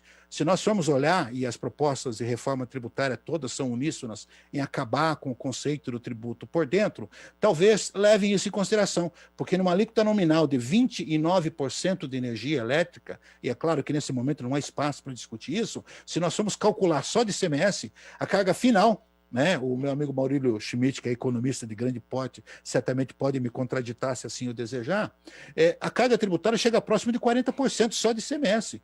Nenhum país, nenhum Estado de sã consciência pode gerar trabalho e economia num momento tão grave como esse, em que nós temos que buscar recursos e principalmente gerar possibilidade desses recursos através do trabalho, se não fizermos essa alteração. Parece que ninguém aqui ouviu falar, né, em curva de Laffer, em que aumentando o tributo diminua a arrecadação. E olha, senhores, eu não sou economista, sou apenas um advogado, mas eu vejo, é bom que todo mundo veja também que isso é possível de se fazer. Por isso a sugestão, não aleatória, generalizada, mas de qualquer forma é uma sugestão também bem-vinda. A pretexto da bonificação, que o meu amigo Fábio Grilo falou, já é simulado no STJ que a bonificação não faz parte da base de cálculo do ICMS. E nós tomamos o cuidado nesse projeto que nós temos, e institucionalmente quem irá encaminhar é o nosso presidente, o Dr. Fábio Artigas Grilo, a exclusão da bonificação. Tomamos o cuidado de definir o que é bonificação, pegando aí como parâmetro a bela legislação catarinense, que já define como sendo aquele produto mandado adicionalmente junto com os demais. Sabemos também que lá no cálculo da substituição tributária não há como fazê-lo, porque a substituição tributária ela incide sobre toda a cadeia, é uma antecipação até o consumidor final, onde necessariamente não vai acontecer essa bonificação. Aliás, o mesmo judiciário já se pronunciou que em termos de substituição tributária, não há como excluir a bonificação. Então, vejo que a proposta ela está em linha com as melhores decisões que nós já temos hoje no nosso judiciário brasileiro, né? Outro argumento que nós falamos a pretexto do MVA, e aqui que nós começamos a pontualmente observar a substituição tributária, e já o fizemos em 2019 nessa casa, até a pretexto, e naquela época não tínhamos esse instrumento, que é o ADRCST, que é um arquivo magnético que pressupõe aí a recuperação ou o complemento do tributo, nós sugerimos um mecanismo muito mais prático e que já existe, que é a utilização do Nota Paraná como um mecanismo de parametrização do MVA. E o que vai fazer? O que vai ser necessário? Criar apenas e tão somente uma alternativa que isso saia dos nossos celulares e vá para a tela dos computadores, onde os substitutos possam comparar preço real. Ou seja, partindo da premissa em que há uma antecipação da receita ao Estado e o valor está próximo do valor de mercado, nós não teríamos aí dificuldades em compreender que seria um sistema muito mais justo. A par disso, nós também colocamos na proposta a necessária participação de entidades representativas do setor, como o setor de bebidas frias hoje tem um regime especial de caráter geral que orienta a tributação da substituição tributária desse segmento, por que não tornar isso compatível? Por quê? Para não deixarmos ao bel prazer do Executivo e da própria Secretaria da Fazenda definir MVA. Eu insisto e incorporo a ideia do questionador, que todo advogado normalmente o é, aos amigos economistas, faça um estudo em maio de 2002 até outubro de 2016, e vocês vão ver que as MVAs foram subindo gradativamente a percentuais abusivos e absurdos, que foram naturalmente corrigidos a partir da decisão de outubro de 2016, forçando muitas empresas a pedir restituição. Eu vi um comentário anterior em que se falou que a restituição cabe ao varejista. Sim, porque por conta da repercussão isso é passado. Com o modelo de cima, nós evitaremos que isso aconteça lá na frente, ou seja, é justo para todo mundo, né? Algo que nós sugerimos seja pensado, seja trabalhado e analisado com carinho. Outra coisa, o próprio artigo 150, parágrafo 7º da Constituição Federal, quando fala da substituição tributária, e foi a constitucionalização, né, por meio da emenda número 3, nós invertemos hoje, porque o texto fala em imediata e preferencial restituição. Nós entendemos a necessidade, a preocupação do Estado de criar um mecanismo de conferência para isso, e criou, a partir de janeiro do ano passado, né, a figura do ADRC-ST, é um arquivo magnético de restituição e complemento, como já falei anteriormente, e posteriormente, né, mais para a metade do final do ano, criou o regime optativo, orientando aí as empresas que não quiserem nem complementar nem restituir em relação a esta diferença havida na última etapa do ciclo econômico, que optassem por esse regime. Esse regime ele é viciado na medida em que tira um direito para lhe fornecer uma benesse. Então, há questionamentos na medida em que o complemento, a rigor, inclusive essa casa editou uma lei em 2018, prevalecendo e estabelecendo esse complemento que, a nosso ver, não tem respaldo, e não falo da decisão, mas não tem respaldo constitucional e também não tem respaldo na Lei Complementar 87 de 96, em que pese alguns dizerem que o Estado estaria exercendo a sua competência baseada no artigo 155, inciso 2, me parece que essa competência tem limitações. Então, nós invertemos. Por quê? Porque o Estado hoje tem mecanismos de verificação imediatas, por meio de nota fiscal eletrônica, por meio do projeto SPED, de verificar isso. Ou seja, nós, a pretexto de garantir a arrecadação do Estado, sacrificamos o contribuinte, principalmente as empresas de pequeno porte, e que são optantes do Simples, que ainda teriam que pedir uma transferência deste valor, né, mediante um instrumento próprio para terceiros, vendo que o custo já existe. Né? Uma outra sugestão que nós estamos fazendo, sim, a volta da correção monetária, porque se os senhores olharem a lei, a correção monetária existe em qualquer valor que se deva ao Estado quando se atrasa. E hoje nós temos uma realidade inflacionária que voltou bem ou mal e que tem que ser considerada. Então nós estamos sugerindo a volta da correção monetária em favor do contribuinte a partir da data do recolhimento que ele deu origem, não da data do pedido, porque um direito é um direito líquido e certo. Ele pode não ser líquido por conta da quantificação dos valores, mas ele é garantido constitucionalmente nesse sentido, não há muito o que falar. Né? Além dessa proposição, nós textualmente colocamos da extinção do complemento da substituição tributária, por absoluta falta de previsão do artigo 150. Né? Nós tivemos a oportunidade de debater, isso foi colocado pela Lei 19.595, inclusive, que o Estado está dizendo que é retroativo a outubro de 2016, o que é um absurdo do ponto de vista jurídico. Por quê? Embora se haja aí a sustentação, e nós respeitamos, porque entendemos que a opinião todos têm direito a tê-la, né? Que é uma lei interpretativa, é bom lembrar que não se trata de mera, e aí estaria em linha com, entre aspas, artigo 112 do Código Tributário Nacional, na realidade não está, porque na prática ela está criando uma nova obrigação. E a lei é muito clara, o princípio da e retroatividade. Eu não posso retroagir no tempo e no espaço para cobrar tributo no passado. Então, se formos conservadores, e ainda respeitando o princípio da noventena e da própria da anualidade, antiga anualidade, anterioridade anual, só poderia, sendo conservadores, admitindo um outro viés, só a partir de janeiro de 2019. Tá? Já alertando que essa é uma briga que se avizinha aí quando o Estado começar a cobrar esses valores. Né?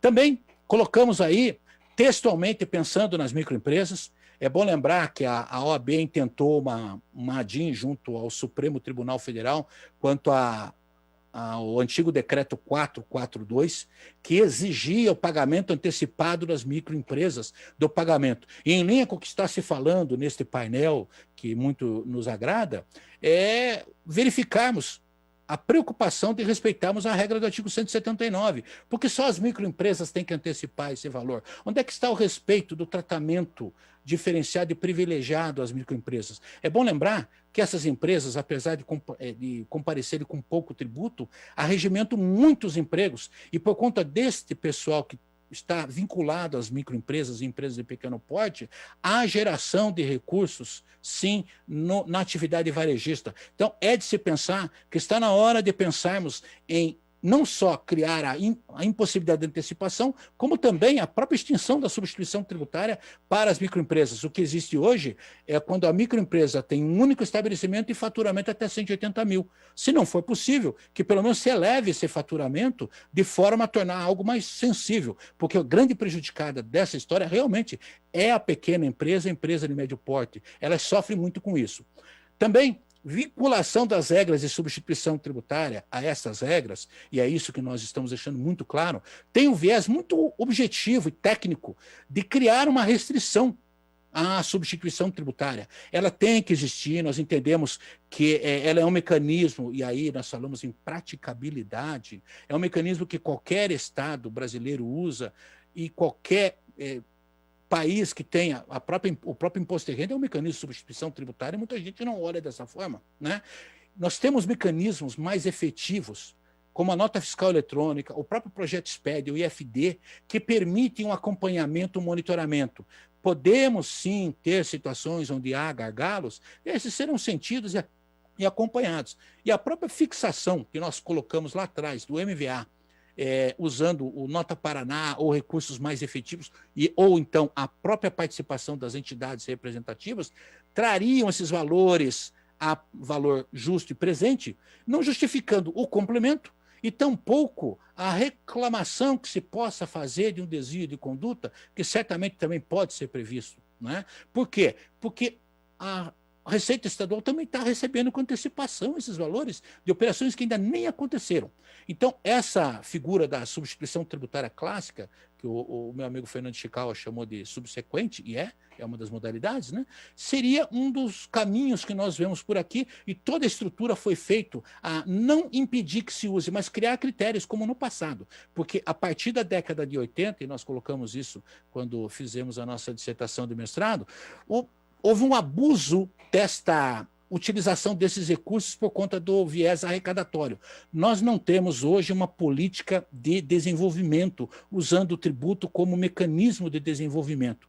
Eu peço aí, comecem a acompanhar o Rio Grande do Sul, que estava numa situação financeira delicadíssima e ainda está, e que está buscando recursos para tentar oxigenar a economia, e usando o velho e clássico ideia da curva de Laffer, reduzindo tributos para aumentar o resultado lá na frente e ganhando no varejo. Também nós ressaltamos que estamos apresentando opções que, antes de tudo, conferem segurança jurídica a ambas as partes. Elas precisam e podem ser melhoradas, algumas delas não estarão, evidentemente, nesse projeto que iremos encaminhar, mas atendem aí a uma demanda muito interessante, porque tenta-se buscar o equilíbrio de todas as partes. Dito isso, fazendo essas considerações finais, deputado, e aqueles que nos assistem, eu agradeço a oportunidade que nós tivemos de falar e colocamos não só a nossa Comissão de Direito Tributário da OAB aqui do Paraná à disposição de todos, como também pessoalmente, como sempre o fizemos. Obrigado, deputado, obrigado a todos. Obrigado, doutor Gilberto, obrigado aos demais. Nós estamos falando aqui de substituição tributária, de reformas tributárias, e nós temos aqui no Paraná realmente um Estado que tem privilegiado o aumento de impostos para aumentar a arrecadação. A curva de Laffer que o doutor tanto fala é que vai chegar a um ponto que está tão caro pagar impostos que ou se sonega ou se fecha as empresas. E parece que aqui no Paraná, a Cefa, que foi convidada a participar dessa audiência e se recusou por considerar uma audiência de oposição, né? Ele só tem autorização, na maioria das secretarias, de participar de audiências promovidas por deputados da base. Né? Não é por assunto, não é por interesse público, mas é mais ou menos por quem assina. E eu sou um deputado de oposição, por isso a Cefa não está aqui debatendo conosco. Nós tínhamos aqui no Paraná, e o Gilberto falou, de isenção tributária de 90 mil itens e uma compensação em energia e combustível, num tempo onde o combustível não custava R$ 5,00 o litro da gasolina. Então você imagina que 29% em cima de R$ 2,00 e hoje 29% em cima de R$ 5,00, como aumenta a arrecadação. E é um dos motivos que aqui no Paraná também o Estado, além de beneficiar acionistas da Copel, não se opõe a nenhum aumento na tarifa de energia, porque aumenta automaticamente a arrecadação do Estado. Então, vemos o governo sempre silente quando esses dois itens essenciais para qualquer economia mundial, né, têm aí os seus valores acrescidos. Eu gostei de uma sugestão, doutor Gilberto, me permita, de créditos e débitos. Eu acho que isso aqui no Paraná já teve um tempo que tentamos fazer assim. É uma simples conta matemática. Você tem créditos, você abate dos débitos. Precatórios vencendo de acordo com a ordem judicial, eu acho que devem ser apresentados e abatidos automaticamente. É uma simples conta, você insere no computador o seu débito, quando você tem aquele precatório, quando ele vence, dentro da ordem judicial, você teria isso abatido. O problema é que aqui no Paraná já tentamos fazer assim. Depois criou-se uma comissão para debater créditos e débitos, e eu não sei se essa comissão criada é com 2 S's ou com cedilha. Fica aí a minha dúvida. Então, nós vamos trabalhar em cima de tudo isso que nos foi repassado hoje. Eu acho que esse projeto da OAB pode ter um peso forte aqui para aumentar esse debate. Vamos fazer um documento, junto com a minha assessoria jurídica, a doutora Ana Paula Zanata, que vem nos acompanhando. Vamos encaminhar aos senhores que nos acompanharam aqui, em especial a parte técnica de vocês, né, para que a gente possa construir junto essa carta e, quem sabe, ao término da semana ela esteja formatada e pronta com as propostas, para que a gente encaminhe ao governo, aos 54 deputados aqui da casa, à Cefa e a quem de interesse for. Porque, realmente, um Estado que não leva em consideração o salário das pessoas, por que eu digo salário? Porque imposto alto gera falência, gera sonegação, e empresas fechadas não pagam salário. E o que compra o liquidificador, o que paga o jantar, o cinema, o mercado, o carro novo, é o salário das pessoas. Se não temos salário, não temos economia. E do jeito que está a nossa carga tributária, pesando sobremaneira sobre as indústrias, sobre as empresas, sobre o varejo, né, nós estamos caminhando realmente por uma recessão econômica nacional que deverá se agravar aqui no Paraná, no que tange os nossos estados vizinhos estarem se modernizando e compreendendo esse Estado mais amigo, né, em substituição a esse Estado cobrador, esse Estado que nós temos hoje aqui no Estado, com essa preocupação de arrecadação. Eu agradeço a todos, vamos fazer esse documento em conjunto com os senhores. Quem tiver interesse em participar de uma maneira mais afirmativa na construção dessa carta, os senhores têm os nossos contatos. Vamos fazer isso através da Silvana, que está nos acompanhando, diretamente com a doutora Ana Paula, porque eu acho que é importante que a gente coloque aqui os pontos colocados pelos senhores de uma audiência pública que foi muito, muito técnica, muito assertiva, né? E você quer mais um aspecto, a doutora Marina. Claro, doutora Marina, vamos passar aqui para você, para colocar esse aspecto aqui. Uma audiência que foi uma audiência técnica, não foi uma audiência política, mas uma audiência que discutiu a realidade tributária e a realidade das nossas indústrias e empresas aqui do Paraná. Doutora Marina, lhe passo, então, a palavra para que você faça esse apontamento. Vamos ver se tem mais alguém querendo apontar alguma coisa aqui para nós.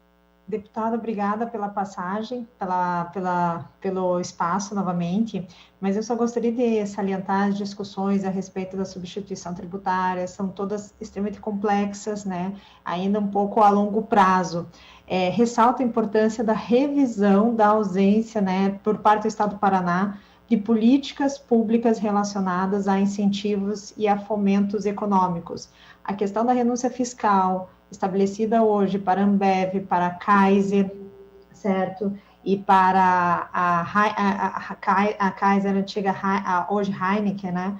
Elas são políticas que, de alguma forma, o Estado pode rever a qualquer momento.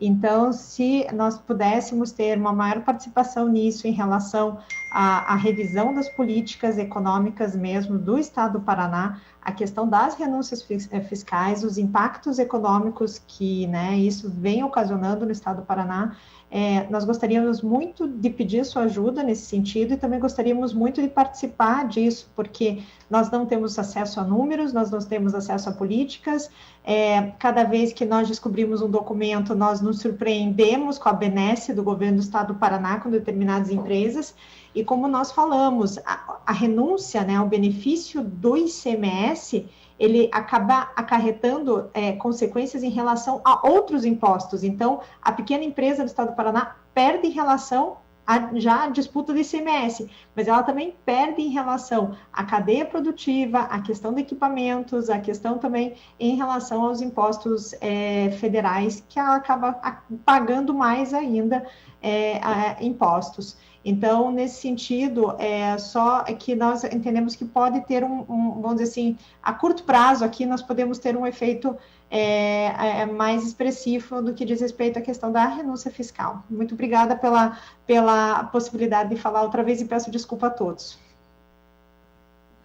Incentivo fiscal deveria ser para gerar empregos e fomentar a economia. Nós temos hoje incentivo fiscal para agradar grandes indústrias que são conhecidas do nosso TSE. Se vocês entenderam o trocadilho, vocês entenderam o que acontece hoje com a política de incentivo fiscal. Não é uma política pública de geração de emprego nem de desenvolvimento local. Se os descontos fossem dados de acordo com o IDH de determinada cidade, com a geração de empregos, com um porquê e com uma contraprestação, nós entenderíamos. Mas hoje no Paraná, incentivo fiscal e renúncia fiscal é tratada sob sigilo.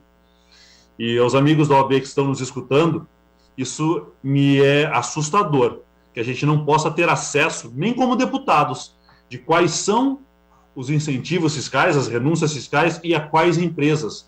É tratado como sigilo fiscal, tanto pelo governo quanto por alguns desembargadores aqui do TJ. E isso deveria ser o mais aberto possível. Os incentivos deveriam estar dentro de uma tabela bem simples, dizendo, você atingiu A, B, C, D, E, você tem direito, não atingiu, você não tem direito. Você vai para tal região, você tem tal desconto, você vai para tal cidade, você não tem desconto. Isso para nós tem sido uma batalha, o sigilo fiscal por cima disso. O Fernando quer fazer uma fala para terminar aqui, eu acho que a gente já está se estendendo, é quase meio-dia, né? Então, passo rapidamente para você, Fernando. Eu sei que você, como eu, gosta muito de falar.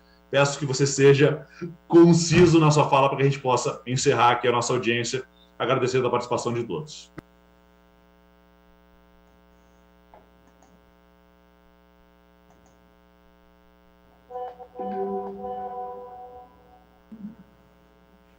Vou rapidinho, deputado, só para deixar uma curiosidade para todos os participantes. E nós temos que fazer uma pergunta. Quanto que Coca-Cola e Ambev recolhem de EPI no refrigerante? A partir do momento, eu posso dizer claramente para os senhores que não recolhem um centavo. Nenhum centavo.